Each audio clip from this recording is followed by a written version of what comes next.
என்கிட்ட கமெண்ட் செக்ஷனில் அதிகமாக கேட்கப்பட்ட கேள்வி என்னென்னா, ஒரு நல்ல டெசிஷன் மேக்கிங்க்கு நான் என்ன பண்ணணும், சிறந்த முடிவுகள் எடுக்கிறதுக்கு நான் என்ன பண்ணணும் அப்படின்ற கேள்வி தான். டெசிஷன் மேக்கிங் பற்றி நான் நிறைய வீடியோஸ் போட்டிருக்கேன். காக்னிட்டிவ் பயாசஸ் பற்றி நிறைய வீடியோஸ் போட்டிருக்கேன். ஸோ ரீசெண்டாக ரொம்ப சிம்பிளான ஒரு புத்தகத்தை படித்தேன். பெட்டர் டெசிஷன் ஃபியூவர் ரெக்ரெட்ஸ் அப்படின்ற புக். ஸோ டெசிஷன் மேக்கிங்கை ரொம்ப சிம்பிளிஃபை பண்ணி இதை பார்த்துக்கிட்டாலே போகிறோம், நம்ம எடுக்கிற முடிவுகள் ஓரளவுக்கு நல்லாயிருக்கும் அப்படின்னு சொல்கிற புத்தகம். ஸோ நம்ம என்ன நினச்சிட்டு இருக்கோம் அப்படின்னா, போதுமான இன்ஃபர்மேஷன் என்கிட்ட இருந்து போதுமான நேரம் இருந்தது அப்படின்னா நான் எடுக்கிற முடிவு கண்டிப்பாக நல்லாயிருக்கும் அப்படின்னு நம்பிக்கிட்டு இருக்கோம். ஆனால் உண்மையாக என்ன நடக்குது அப்படின்னா, நம்மள்ட்ட போதுமான இன்ஃபர்மேஷன் இருந்து போதுமான சாய்ஸஸ் இருந்து போதுமான நேரம் இருந்தாலுமே நம்ம தவறான முடிவு எடுக்கிறதுக்கான வாய்ப்புன்றது இருக்குது. ஸோ இன்றைக்கி இந்த வீடியோவில் நம்ம என்ன தெரிஞ்சுக்க போகிறோம்னா, ஒரு நல்ல முடிவுனா என்ன, கெட்ட முடிவுனா என்ன, நல்ல முடிவை நம்ம எடுக்கணும்னு நினச்சிக்கிட்டு இருந்தாலும் ஏன் கெட்ட முடிவுகளை எடுக்கிறோம், இதை தெரிஞ்சுக்கிட்டதுக்கப்புறம் நல்ல முடிவு எடுக்கிறது எப்படி, ஒரு 5 கேள்விகளை உங்களை நீங்களே கேட்டுக்கிட்டிங்கன்னா, ரொம்ப சிம்பிளான கேள்வியை, நீங்கள் கண்டிப்பாக எடுக்கிற முடிவு ஓரளவுக்கு நல்ல முடிவாக இருக்கும். ஸோ அந்த கேள்வியை பற்றி டீட்டெயிலாக பார்ப்போம். நம்ம சேனலுக்கு நீங்கள் புதுசாக இருந்தீங்கன்னா, நான் படிக்கிற புக்ஸோட சம்மரிஸ் அப்லோட் பண்ணுவேன். நான் படித்ததுலேயே நல்ல புக்ஸை உங்களுக்கு ரெக்கமெண்ட் பண்ணுவேன். நான் படித்ததுலேயே நல்ல விஷயங்களை உங்க கூட ஷேர் பண்ணிப்பேன். அதெல்லாம் உங்களுக்கு பிடிக்கும் அப்படின்னா நம்ம சேனலுக்கு சப்ஸ்கிரைப் பண்ணிவிட்டு பெல் பட்டனை ப்ரெஸ் பண்ணிவிடுங்க.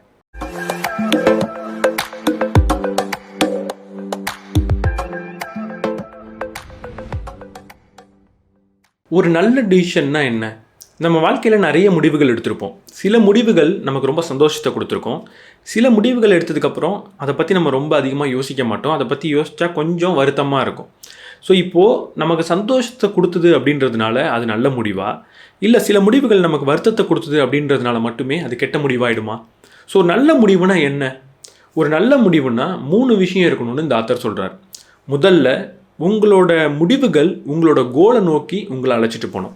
உங்களோட கரியர் கோலாக இருக்கட்டும், ஃபினான்ஸ் கோலாக இருக்கட்டும், ரிலேஷன்ஷிப் கோலாக இருக்கட்டும், லைஃப்பில் ஏதோ ஒரு கோல் இருக்குது அப்படின்னா அந்த கோலை நோக்கி உங்களை அழைச்சிட்டு போகுது அப்படின்னா அந்த முடிவுகள் நல்ல முடிவு. ஒரு உதாரணத்துக்கு, இப்போ எனக்கு ஒரு கிட் இருக்காங்கன்னு வச்சுப்போம், ஒரு பொண்ணு இருக்காங்கன்னு வச்சுப்போம். அவங்களுக்கு அடுத்த சில வருடங்களில் நான் ஒரு திருமணம் பண்ணணும். அதுக்கு எனக்கு நிறைய பணம் தேவைப்படும். ஸோ நான் 1 கோடியிலேருந்து 2 கோடி அதுக்காக நான் சேர்க்க போகிறேன். ஸோ அதனால் இன்றைக்கி நான் பணத்தை சேவ் பண்ண போகிறேன் அப்படின்னு நான் முடிவெடுக்கிறேன். இப்படி முடிவெடுத்துட்டு ஒவ்வொரு நாளுமே நான் பண்ணக்கூடிய செலவை அளந்து பார்த்து, இதை நான் இங்கே செலவு பண்ணலாமா இல்லை சேவ் பண்ணி எங்கேயாவது இன்வெஸ்ட் பண்ணலாமா அப்படின்னு யோசிக்கிறேன். இப்படி யோசித்து ஒவ்வொரு நாளுமே நிறைய இன்வெஸ்ட்மெண்ட்டை நான் தொடர்ந்து பண்ணுறேன். மாதம் சம்பளத்துலேருந்து இன்வெஸ்ட் பண்ணிக்கிட்டே வரேன். இப்போ அந்த பொண்ணு வளர்ந்துடுறாங்க. வளர்ந்ததுக்கப்புறம் நான் பிளான் பண்ண அந்த பணம்ன்றதை நான் சேர்த்துட்டேன், இன்வெஸ்ட் பண்ணி நான் சேர்த்து வச்சுட்டேன். இப்போ என்ன நடக்குதுன்னா, அந்த பொண்ணு எனக்கு இவ்வளோ செலவு பண்ணி கல்யாணம் வேணாம், நான் இவ்வளோ பெரிய திருமணம் பண்ணிக்க போகிறது கிடையாது, ரொம்ப சிம்பிளாக தான் பண்ண போகிறேன் அப்படின்னு முடிவெடுத்து என்னோடய பணமே வேணாம் அப்படின்னு ஒதுக்கி தள்ளிட்டாங்க.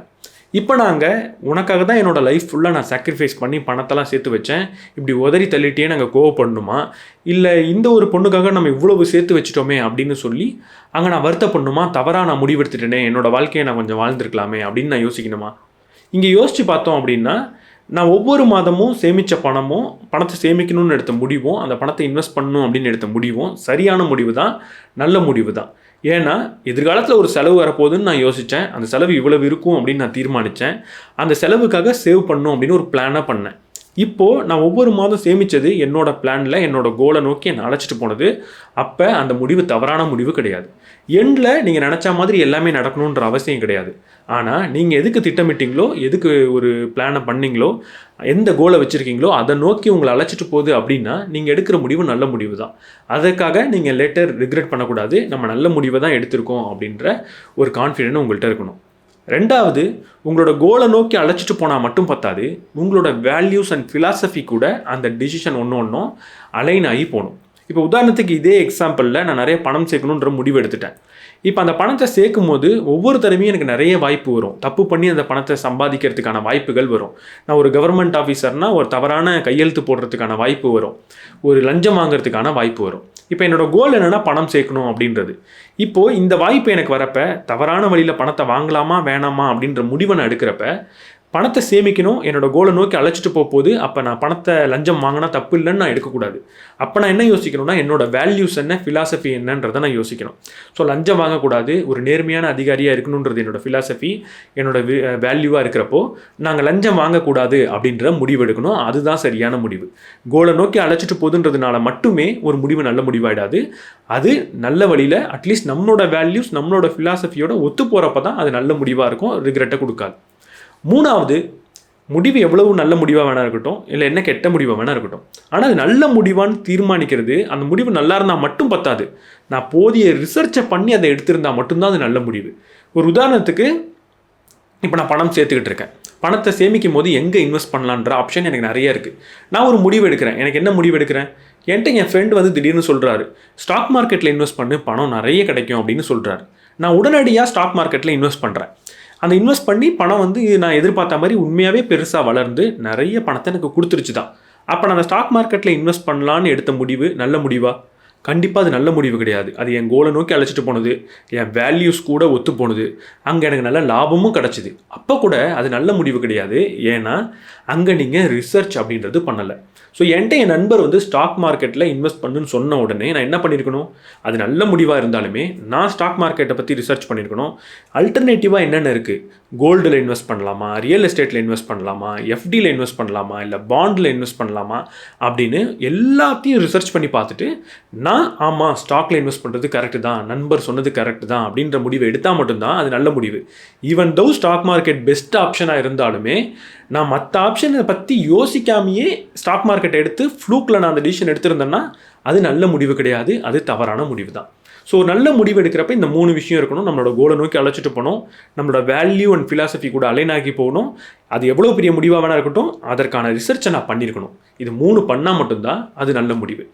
இதை தாண்டி நம்ம எல்லாரும் கன்ஃபியூஸ் ஆகிற ஒரு முக்கியமான விஷயம் இருக்குது நல்ல முடிவுகள் பற்றி. ஒரு நல்ல முடிவுனா என்ன? நான் எதிர்பார்த்த ரிசல்ட்டை கொடுத்தா தான் அது நல்ல முடிவு அப்படின்றது கிடையாது. லைஃப்பில் நான் ஃபெயில் ஆகிட்டேன் அப்படின்னா கூட நான் நிறைய நல்ல முடிவுகளை எடுத்திருப்பேன். நான் வாழ்க்கையில் எடுத்த எல்லா முடிவுகளும் நல்ல முடிவுகளாக இருந்தாலுமே நான் கடைசியில் ஃபெயில் ஆகிறதுக்கான வாய்ப்பு இருக்குது. நான் ஃபெயில் ஆகிட்டேன் அப்படின்றதுனால நான் எடுத்த முடிவுகள் தவறான முடிவாகிடாது. ஸோ ஒரு நல்ல முடிவுனா என்ன? இப்போ ஒரு உதாரணத்துக்கு நான் சென்னையிலேருந்து டெல்லி போகணும், பை ரோடு போக போகிறேன். எனக்கு நிறைய ரூட்ஸ் எனக்கு இப்போ மேப்பில் இருக்குது. நான் என்ன பண்ணுறேன்? எல்லா ரூட்டையும் பிளான் பண்ணி எந்த இடத்துல எங்கே நான் ஸ்டே பண்ணலாம் அப்படின்றதெல்லாம் பர்ஃபெக்டாக பிளான் பண்ணி நான் வேகமாக போகணுன்னா எந்த ரூட்டில் போகணும் அப்படின்ற கரெக்டான டிசிஷனை எடுத்துட்டேன். அந்த ரூட்டில் நான் போக ஆரம்பித்ததுக்கப்புறம் ஏதோ ஒரு விபத்துனால அந்த ரோடு ரொம்ப பிளாக் ஆகிடுச்சு, ரொம்ப எனக்கு டிலே ஆகிடுச்சு அப்படின்றதுனால ஏன் முடிவு தப்பான முடிவு அப்படின்னு ஆகிடாது. ஸோ முடிவுன்றது நம்ம எடுக்கிற வரைக்கும் தான் நம்ம கையில் இருக்க தவிர அதை எக்ஸிக்யூட் பண்ணி ரிசல்ட் வரதுன்றது நம்ம கையில் கிடையாது. ஸோ நம்ம எடுக்கிற முடிவு நல்லா இருக்கணுமே தவிர ரிசல்ட் வந்தால் தான் அது நல்ல முடிவு அப்படின்றது கிடையாது. ஸோ ப்ராப்பராக ரிசர்ச் பண்ணி நம்மளோட கோல் நோக்கி நம்மளை அழைச்சிட்டு போகிற ஒரு முடிவை நம்ம எடுக்கணுமே தவிர அது கோலை நோக்கி கண்டிப்பாக அழைச்சிட்டு போகணுன்ற தேவை கிடையாது. ஒரு நல்ல முடிவுக்கு இந்த 3 விஷயத்தை தாண்டி அடிஷ்னலாக ஒரு விஷயத்தையும் நம்ம பார்த்துக்கணும். நம்ம வாழ்க்கையில் எந்த முடிவு எடுத்தாலும் அதில் நம்ம மட்டுமே பாதிக்கப்படுறது கிடையாது, நம்மளை சுற்றி நிறைய நபர்கள் பாதிக்கப்படுறாங்க. நம்மளோட கோலை நோக்கி அழைச்சிட்டு போகலாம், நம்மளோட வேல்யூஸ் கூட அலைன் ஆகலாம், நல்ல ரிசர்ச் கூட பண்ணியிருக்கலாம். இது 3 கூடயும் ஒத்து போகிற ஒரு விஷயம் நம்மளை சுற்றி இருக்கிற மனிதர்களுக்கு ஏதோ ஒரு வகையில் பாதிப்பை கொடுக்கும் அப்படின்னா அது நல்ல முடிவு கிடையாது. ஸோ இந்த 3 விஷயத்தோடையும் பொருந்து போகணும். அதே நேரத்தில் அடுத்தவங்களை யாரையும் அது பாதிக்காததாக இருக்கணும். முடிஞ்ச அளவுக்கு அடுத்தவங்களுக்கு அது நல்ல விஷயத்தை கொடுத்தது அப்படின்னா அது நல்ல முடிவு. ஒரு நல்ல முடிவுனா என்னன்னு தெரிஞ்சுக்கிட்டோம். ஒரு கெட்ட முடிவுனா என்ன? ரொம்ப சிம்பிளாக சொல்லணும்னா நல்ல முடிவு இல்லாத எல்லா விஷயமும் கெட்ட முடிவு. நான் முதல்ல சொன்ன விஷயங்கள் பொருந்தி போகாத எல்லா விஷயமும் கெட்ட முடிவு. கெட்ட முடிவு. ஆனால் இந்த ஆத்தர் ரொம்ப சிம்பிளாக ஒரு விஷயத்தில் சொல்லிடுறாரு, நமக்கு எதெல்லாம் ஐயோ இப்படி பண்ணியிருக்க வேணாமே அப்படின்ற ஒரு ரிக்ரெட்டை கொடுக்குதோ அது எல்லாமே கெட்ட முடிவு அப்படின்னு சொல்லிடுறாரு. இது நமக்கு ஒரு சின்ன குழப்பத்தை கொடுக்கும். ஏன்னா ஒரு நல்ல முடிவில் கூட நம்ம அப்படி ஃபீல் பண்ணலாம். அப்படி ஃபீல் பண்ணுறதுன்றது நம்ம கையில் தான் இருக்குது. ஸோ எதுக்கு வேணால் நம்ம அப்படி ஃபீல் பண்ணிக்கலாம். ஒரு நல்ல முடிவை எடுத்துகிட்டு கூட ஐயோ அப்படி பண்ணியிருக்க வேணாமேன்னு அதை ரிக்ரெட் பண்ணலாம். நான் முதல்ல சொன்ன எக்ஸாம்பிள் மாதிரி. அப்போது எது உண்மையான கெட்ட முடிவு, எது கெட்ட முடிவு அப்படின்னு நம்ம புரிஞ்சுக்கணுன்னா எதெல்லாம் கெட்ட முடிவுன்ற ஆராய்ச்சியை பண்ண வேண்டிய தேவை கிடையாது. எதெல்லாம் நல்ல முடிவு அப்படின்றத ரொம்ப தெளிவாக புரிஞ்சுக்கிட்டா போகிறோம். நல்ல முடிவு எதுலாம் அப்படின்றத தெளிவாக புரிஞ்சுக்கிட்டதுக்கப்புறம் அதுக்கு நான் ரிக்ரெட் ஆகாமல் இருந்தாலே நான் ரிக்ரெட் ஆகிற மற்ற விஷயம் எல்லாமே கெட்ட முடிவாக இருக்கும். ஸோ கெட்ட முடிவுக்கும் ரிக்ரெட் ஆக வேணாமே அப்படின்னு நம்ம யோசிக்கலாம். ஆனால் கெட்ட முடிவுகளுக்கு நம்ம ரிக்ரெட் ஆக வேண்டியது ரொம்ப தேவையான விஷயமா இருக்குது. ரிக்ரெட் அப்படின்றது ஒரு ரொம்ப ஆழமான ஒரு எமோஷனாக இருக்குது. அந்த எமோஷன் நமக்கு எதை சொல்லி கொடுக்குதுன்னா, நான் ஒரு தவறு பண்ணிட்டேன், அந்த தவறை இதுக்கப்புறம் நான் திரும்பி பண்ணவே மாட்டேன் அப்படின்ற பாடத்தை நமக்கு கொடுக்கறதுக்கு அந்த ரிக்ரெட் அப்படின்றது தேவை. ஸோ நல்ல முடிவுக்கு இந்த எமோஷன் நம்ம வராமல் பார்த்துக்கணும். ஆனால் கெட்ட முடிவுக்கு இந்த எமோஷன் வந்ததுன்னா அதை நம்ம ஏற்றுக்க பழகிக்கணும். ஆனால் இந்த ரிக்ரெட்லேயுமே ஒரு சின்ன பிரச்சனை இருக்குது. அது என்னென்னா, இப்போ நான் ஒரு தவறான முடிவு எடுத்துட்டேன். அப்போ அதுலேருந்து வரக்கூடிய ரிக்ரெட் எதுக்கு பொருந்தும்னா, அந்த தவறான முடிவை எந்த சூழலில் நான் எடுத்தனோ அந்த சூழலுக்கு மட்டும்தான் அது பொருந்தும். ஆனால் நம்ம நிறைய தவறாக அந்த சூழலை தாண்டியும் அந்த ரிக்ரெட்டை பயன்படுத்திக்கிறோம். ஒரு உதாரணத்துக்கு நான் இப்போ ஸ்டாக் மார்க்கெட்டில் இன்வெஸ்ட் பண்ணணும் அப்படின்னு நினைக்கிறேன். ஆனால் நான் ஸ்டாக் மார்க்கெட்டில் என்ன பண்ணுறேன், ப்ராப்பராக அனலைஸ் பண்ணி ஒரு இன்வெஸ்ட்மெண்ட்டை பண்ணாமல், லாங் டேர்முக்கு இன்வெஸ்ட் பண்ணாமல் ஒரு டே ட்ரேடிங் பண்ணணும் அப்படின்னு நினைக்கிறேன். எனக்கு பெருசாக அறிவில்லாதனால ஸோ உடனடியாக ஒரு டே ட்ரேடிங் பண்ணி எனக்கு ஒரு பெரிய லாஸ் ஆகிடுது. இப்போ அதுலேருந்து எனக்கு ஒரு பெரிய ரிக்ரெட் வருது. இந்த ரிக்ரெட்டை நான் எதுக்கு பயன்படுத்திக்கணும்? ஓகே, இதுக்கப்புறம் ட்ரேடிங் பண்ண வேணாம் அப்படின்ற ஒரு முடிவெடுத்தேன்னா ஓகே, அந்த பேட் டிசிஷன் நமக்கு ஹெல்ப்ஃபுல்லாக இருந்திருக்கு. ஆனால் அதுக்கு பதிலாக இதுக்கப்புறம் நான் என் லைஃப்பில் நான் இன்வெஸ்ட்டே பண்ண மாட்டேன். நான் சம்பாதிக்கிற பணத்தை ஒரு பெட்டியில் போட்டு பூட்டி வச்சுப்பேன், இல்லை பேங்க்கில் மட்டும்தான் போடுவேன், வேறு எங்கேயும் எடுத்து இன்வெஸ்ட் பண்ண மாட்டேன், ஏன்னா போய்டும் அப்படின்னு நினச்சேன்னா, அதாவது லாஸ் ஆன சூழலை தாண்டி மற்ற சூழலுக்கும் அந்த ரிக்ரெட்டை கொண்டு போனேன் அப்படின்னா அங்கே அந்த பேட் டிசிஷன் நம்மளை ரொம்ப ரொம்ப அஃபெக்ட் பண்ணுது. ஸோ இந்த கெட்ட முடிவுகளையும் நம்ம பயன்படுத்திக்கலாம். ஒவ்வொரு தடவை நம்ம கெட்ட முடிவு எடுக்கிறப்பையும் அதுலேருந்து கற்றுக்கிட்ட பாடத்தை அந்த சூழலுக்கு திரும்ப திரும்ப பயன்படுத்துறது மூலியமாக. ஆனால் இங்கே ஒரு பிரச்சனை இருக்குது. எல்லா கெட்ட முடிவுகளையும் அப்படி நம்மளால் பயன்படுத்திக்க முடியாது. இல்லை எல்லா இடத்துக்குமே ஒரு கெட்ட முடிவு எடுத்து தான் நான் கற்றுப்பேன் அப்படின்றதையும் நம்ம நினைக்க முடியாது. உதாரணத்துக்கு நான் புஷ்அப்ஸ் எடுக்கிறேன், அதன் மூலியமாக என்னோட மசில்ஸ்லாம் டியர் ஆகுது, மசில்ஸ்லாம் காயமடையுது. மசில்ஸ் காயமடைஞ்சது அப்படின்னா இன்னும் ஸ்ட்ராங்காக போகுது அப்படின்னு அர்த்தம். ஸோ அதுக்காக என் மசிலில் நான் கத்தி எடுத்து குத்தி அதை காயப்படுத்திக்கிட்டு அதுக்கப்புறம் அது ஸ்ட்ராங் ஆகும்னு எதிர்பார்க்க முடியாது. அதே மாதிரி என்னதான் கெட்ட முடிவுகள் எடுத்தாலும், அந்த கெட்ட முடிவுகள் நம்மளை இம்ப்ரூவ் பண்ணாலும், சில இடங்களில் நான் கெட்ட முடிவு எடுத்தேன்னா அது பெரிய விளைவை கொடுக்கும். அது சரி பண்ணுறதுன்றது ரொம்ப கஷ்டமானதாக போயிடும், வாழ்க்கை கொஞ்சம் கடினமானதாக மாறிடும். ஸோ அப்படிப்பட்ட கெட்ட முடிவுகளை நம்ம அங்கே அனுபவித்து கற்றுக்கிட்டு தான் எடுக்காமல் இருக்கணும் அப்படின்னு நினைக்கக்கூடாது. அங்கே ஒரு ரிக்ரெட் வந்தால் பரவாயில்ல, அதுலேருந்து நான் பெட்டர் ஆகிடுவேன் அப்படின்னு நம்ம எதிர்பார்த்துக்கிட்டு இருக்கக்கூடாது. ஸோ சின்ன சின்ன இடங்களில் பேட் டிசிஷன் எடுக்கிறது எந்த ஒரு தப்பும் கிடையாது. ஆனால் இந்த மாதிரி சில இடங்களில் மட்டுமே நம்ம ஒரு தவறான முடிவு எடுத்துடக்கூடாதுன்னு முன்னாடிலேருந்து காஷியஸாக இருக்கணும். ஸோ அப்படி ஒரு 3 முக்கியமான இடம் இருக்குது. அதில் முதல் இடம் என்னென்னா ஃபினான்ஷியல் பேட் டிசிஷன். நம்ம பண்ணக்கூடிய பர்ச்சேசஸ், நம்ம எதெல்லாம் வாங்குகிறோம் அப்படின்றது. ஸோ நான் வாங்கக்கூடிய ஒவ்வொரு இடத்துலையுமே இவ்வளவு கான்ஷியஸாக இருக்கணுன்ற அவசியம் கிடையாது. என் ஃப்ரெண்ட்லாம் ஏதோ ஒரு ஷர்ட் வச்சுருக்கான், ஒரு 2000-3000க்கு ஒரு ஷர்ட் வச்சுருக்கான், அதை நானும் வாங்கணும், எனக்கு ரொம்ப பிடிச்சிருக்கு அப்படின்னு சொல்லி 3000 கொடுத்து அந்த சட்டையை வாங்கி அதுக்கப்புறம் எனக்கு போடவே பிடிக்கலன்னு தூக்கி போடுறது ஒரு பேட் டிசிஷன் தான். ஆனால் அது என்ன அஃபெக்ட் பண்ணுமா அப்படின்னு கேட்டால் அது அந்த அளவுக்கு அஃபெக்ட் பண்ணாது. ஆனால் அதே நேரத்தில் என் ஃப்ரெண்ட்லாம் ஒரு பெரிய வீடு வச்சுருக்கான், நானும் வாங்கணும் அப்படின்னு சொல்லி ஒரு 2 கோடி 3 கோடிக்கு நான் இஎம்ஐ வாங்கி ஒவ்வொரு நாளும் அதுக்காக வேலை பார்த்துட்டு எனக்கு பிடிக்காத ஒரு வேலைக்கு போயிட்டு இருந்தேன்னா அது ரொம்ப பெரிய பேட் டிசிஷன். அது என்னோடய லைஃபையே பாதிக்கும் அடுத்த ஒரு 20 வருஷத்துக்கு. ஸோ நான் வீடே வாங்கக்கூடாது அப்படின்னு சொல்ல, எனக்கு ஒரு ஷர்ட் அப்படின்றது ஈஸியாக இருக்கிற மாதிரி உங்களுக்கு ஒரு வீடுன்றது ஈஸியாக இருக்குன்னா அங்கே நீங்கள் முடிவு எடுத்துக்கலாம், அதை நீங்கள் வாங்கிக்கலாம், தவறே கிடையாது. நம்ம எது யோசிக்கணும் அப்படின்னா, ஏதோ ஒரு பொருளை வாங்க போகிறேன், ஏதோ ஒரு செலவு பண்ண போகிறேன், அந்த செலவு அடுத்து ஒரு 3 வருஷத்துக்கு என் கூடயே இருக்க போகுது, நான் இஎம்ஐயாக பண்ண போகிறேன் அப்படின்னாலோ, இல்லை நான் ஒரு பொருளை வாங்குறதுக்கான காசு என்கிட்ட இல்லை, அதை நான் கடனாக வாங்கி தான் அந்த பொருளை வாங்க போகிறேன் அப்படின்ற முடிவு எடுத்தாலோ, இல்லை ஒரு பெரிய அமௌண்ட் என்னோடய லைஃப் சேவிங்கில் 50% நான் செலவு பண்ண போகிறேன் அப்படின்னாலோ, அந்த இடத்துல அதை நீங்கள் பண்ணக்கூடாது அப்படின்றது கிடையாது. ஆனால் பண்ணுமா வேணாமா அப்படின்ற முடிவை தெளிவாக யோசித்து எடுக்கணும். ஏன்னா அங்கே ஒரு தவறான முடிவு எடுத்திங்கன்னா பெரிய ஆபத்தாக இருக்கும்.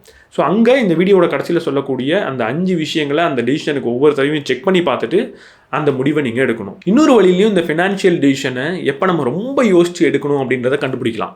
எப்போ நான் ஏதோ ஒரு பொருளை வாங்கணும் அப்படின்னு நினைக்கிறேன், ஆனால் எனக்குள்ளேருந்தே ஒரு வாய்ஸ் அதை வாங்காத அப்படின்னு சொல்லுது, எனக்குள்ளே ஒரு போரே நடக்குது, அதை வாங்கணுமா வேணாமா வாங்கணுமா வேணாமான்னு ஒரு போரே நடக்குதுன்னா அங்கே நீங்கள் நான் சொல்லக்கூடிய அந்த 5 கொஷினை உங்கள்கிட்ட கேட்டுட்டு தான் அந்த முடிவு எடுக்கணும்.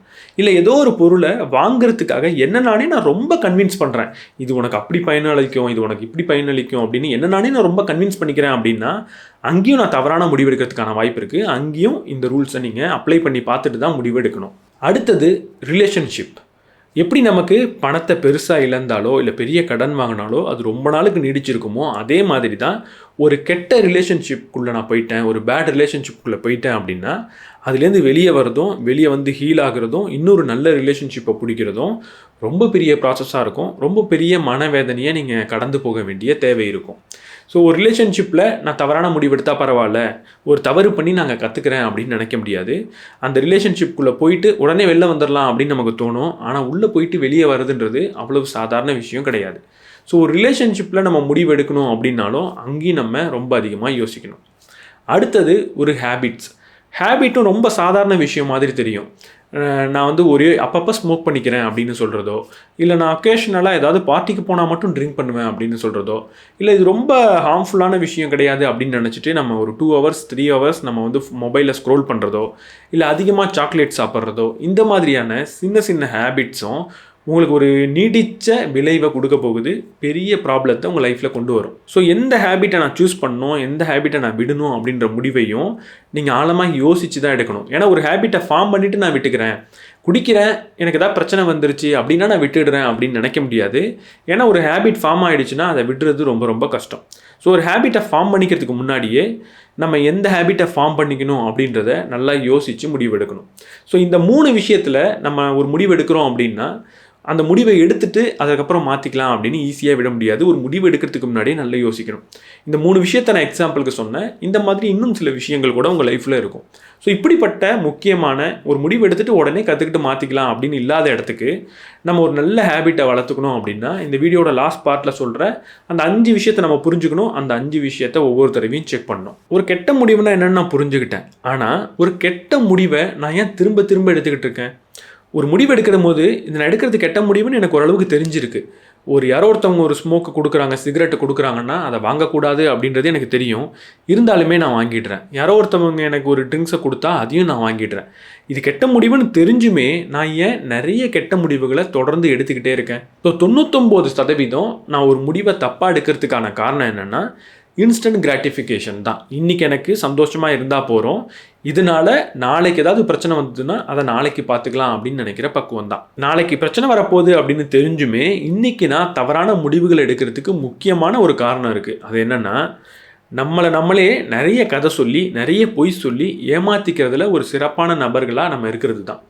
ஸோ எனக்கு ஏதோ ஒரு விஷயம் வேணும், அது எனக்கு இன்றைக்கி சந்தோஷத்தை கொடுக்க போகுது, நாளைக்கு அது எனக்கு கஷ்டத்தை கொடுக்கும்னு எனக்கு தெரியும். இருந்தாலும் அது எனக்கு வேணுன்றதுனால என்கிட்ட நானே நிறைய கதை சொல்லி நிறைய பொய் சொல்லி அது நாளைக்கெல்லாம் அவ்வளோ பெரிய பிரச்சனை கிடையாது அப்படின்னு சொல்லி அந்த சின்ன விஷயத்தை இப்போ எனக்கு நான் செஞ்சுக்கிட்டேன் அப்படின்னா அதுதான் முக்கியமான காரணம் நம்ம தவறான முடிவு எடுக்கிறதுக்கு. யாரோ ஒருத்தவங்க ஒரு சிகரெட்டை என்கிட்ட கொடுக்குறாங்க, இதை வாங்குறது தவறுன்னு எனக்கு தெரியும், அதை வாங்கினா அது தவறான முடிவாக இருக்குன்னு எனக்கு தெரியும். இருந்தாலுமே இதான் எனக்கு கடைசி சிகரெட் அப்படின்னு சொல்லி அதை நான் திரும்ப திரும்ப வாங்கிக்கிட்டே இருந்தேன் அப்படின்னா என்ன நானே அங்கே ஏமாற்றிக்கிறேன் அப்படின்னு தான் அர்த்தம். இப்படி ஒவ்வொரு முடிவுக்குமே நம்ம ஏமாற்றிப்போம். ஒரு ரிலேஷன்ஷிப்பாக இருக்கட்டும், நம்ம வாங்கக்கூடிய ஏதோ ஒரு செலவு பண்ணுறதா இருக்கட்டும், எல்லா இடத்துலையுமே நம்ம அதிகமாக போய் சொல்லி ஏமாற்றிக்கிட்டே இருப்போம். ஸோ இதை எப்படி நம்ம கண்டுபிடிக்கலாம் அப்படின்னா நான் முதல்ல சொன்ன மாதிரி தான், எப்போ என்ன நானே நான் ரொம்ப கன்வின்ஸ் பண்ணுறனோ, எப்போ ஏன்ட்ட நானே நான் நிறைய எக்ஸ்கியூஸ் சொல்கிறனோ, இதுதான் என்னோடய லாஸ்ட்டு சிகரெட், இவங்க இப்படிலாம் கிடையாது, என்னோடய பார்ட்னர் இப்படிலாம் கிடையாது, அவங்க மாறிடுவாங்க அப்படின்னு எனக்கு நானே நிறைய கன்வின்ஸ் பண்ணிக்கிறேன், எனக்கு நானே நிறைய கதை சொல்லிக்கிறேன், எனக்கு நானே நிறைய எக்ஸ்கியூஸ் சொல்லிக்கிறேன் அப்படின்னா அங்கே உங்களுக்கு நம்ம ஒரு தவறான முடிவு எடுக்க போகிறோம் அப்படின்ற ஒரு அலாரம் அடிக்க ஆரம்பிச்சிடணும். இந்த தவறான முடிவுகளை நிறைய இடத்துல நம்ம புரிஞ்சுக்கிட்டாலும் ஒரு சில இடங்களில் நம்மளால் புரிஞ்சிக்க முடியாது. சில காக்னிட்டிவ் பயாசஸ் நமக்குள்ளே இருக்கும்.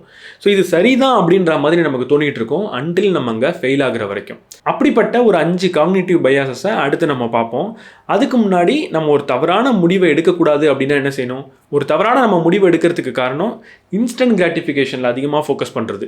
அப்போ தவறான முடிவு எடுக்கக்கூடாது அப்படின்னா இன்ஸ்டன்ட் கிராட்டிஃபிகேஷனை கொஞ்சம் தள்ளி வச்சு ஒரு லாங் டேர்ம் திங்கிங் நமக்கு வந்தாலே நம்ம அதிகமாக தவறான முடிவுகள் அப்படின்றத எடுக்க மாட்டோம். கடைசியாக நம்ம ஒரு நல்ல முடிவு எடுக்கிறதுக்கு என்ன செய்யணும்? நான் முதல்ல சொன்ன மாதிரி தான் நமக்குள்ளே நிறைய காக்னிட்டிவ் பயாசஸ் இருக்கும். காக்னிட்டிவ் பயாசஸ்னால் தவறான ஒரு விஷயத்தை சரின்னு நம்பிட்டு இருக்கிறது, இல்லை ஒரு சரியான பார்வையை நம்மளை பார்க்க விடாமல் மறைக்கிற சில விஷயங்கள் அப்படின்னு சொல்லலாம்.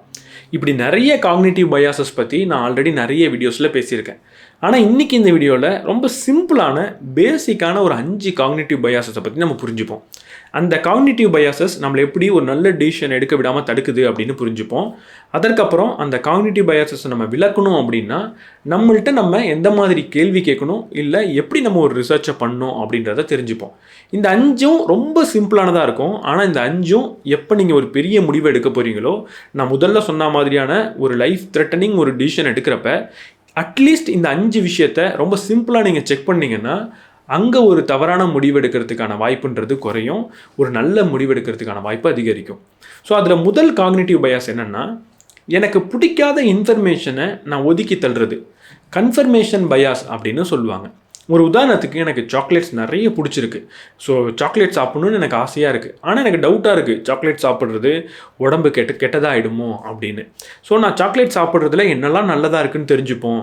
ஸோ சாக்லேட் சாப்பிட்றதுனால என்ன மாதிரியான பெனிஃபிட் கிடைக்குதுன்னு பார்ப்போம்னு சொல்லி நான் கூகுளில் சர்ச் பண்ணுறேன். ஸோ எப்படி சர்ச் பண்ணுவேன்? பெனிஃபிட் ஆஃப் சாக்லேட்ஸ் அப்படின்னு போடுவேன். ஸோ நிறைய போஸ்ட் வரும், இதில் ஆன்டி ஆக்சிடென்ட் இருக்குது அப்படி இப்படின்னு நிறைய போஸ்ட் வரும். ஸோ இதில் கண்டிப்பாக சாக்லேட் சாப்பிட்றதோடைய தீங்கும் சில போஸ்ட் வரும். ஆனால் நம்ம அந்த போஸ்ட்டை அப்படியே இக்னோர் பண்ணிவிட்டு நமக்கு தேவையான இன்ஃபர்மேஷன் எந்த போஸ்ட்டில் இருக்கோ, எந்த டைட்டிலில் இருக்கோ அதை மட்டுமே கிளிக் பண்ணி படிக்கிறது தான் கன்ஃபர்மேஷன் பயாஸ். ஒரு உதாரணத்துக்கு நம்ம ஒரு ரிலேஷன்ஷிப்பில் இருக்கோம். அந்த ரிலேஷன்ஷிப்பில் நம்மளோட பார்ட்னர் பார்க்குறதுக்கு ரொம்ப அழகாக இருக்காங்க, நிறைய பணம் வச்சுருக்காங்க. ஸோ இதெல்லாம் பார்த்த உடனே நமக்கு பிடிக்கும். ஸோ பிடிச்ச ஒரு விஷயத்துக்காக மட்டுமே அவங்க கூட நம்ம லைஃப்பை சேர்த்துக்கணும், லைஃப்பை இணைக்கணும் அப்படின்னு நினைக்கவே கூடாது. அவங்கள்ட்ட நமக்கு பிடிக்காத விஷயங்கள் என்ன இருக்குன்றதையும் நம்ம முதலியே செக் பண்ணோம். ஒரு சாக்லேட் சாப்பிட பிடிச்சிருக்கு அப்படின்னா சாக்லேட் சாப்பிட்றதுனால என்னெல்லாம் கெட்டது நடக்கும் அப்படின்றதையும் நம்ம டீட்டெயில்டாக சர்ச் பண்ணோம். ஸோ நமக்கு பிடிச்ச விஷயத்தை எவ்வளவு சர்ச் பண்ணுறோமோ, பிடிச்ச விஷயத்தை பற்றி எவ்வளவு யோசிக்கிறோமோ, அங்கே நமக்கு பிடிக்காத விஷயம் எவ்வளவு இருக்குன்றத அதை விட அதிகமாக யோசிக்கணும். அதை யோசித்ததுக்கு அப்புறமும் பிடிச்ச விஷயங்கள் உங்களுக்கு சிறப்பாக தெரிஞ்சுது அப்படின்னா அப்போ அங்கே அதை நீங்கள் ஏற்றுக்கலாம், அங்கே முடிவெடுக்கலாம். ரெண்டாவது, ஃபோக்கலிசம் அப்படின்னு சொல்லக்கூடிய ஒரு காக்னிட்டிவ் பயாஸ். ஃபோக்கலிசம் அப்படின்னா ஏதோ ஒரு விஷயத்தில் மட்டுமே ஆழமாக ஃபோக்கஸ் பண்ணிக்கிட்டு இருக்கிறது, அதை சுற்றி இருக்கிற விஷயங்களை பார்க்காமலே விட்டுறது.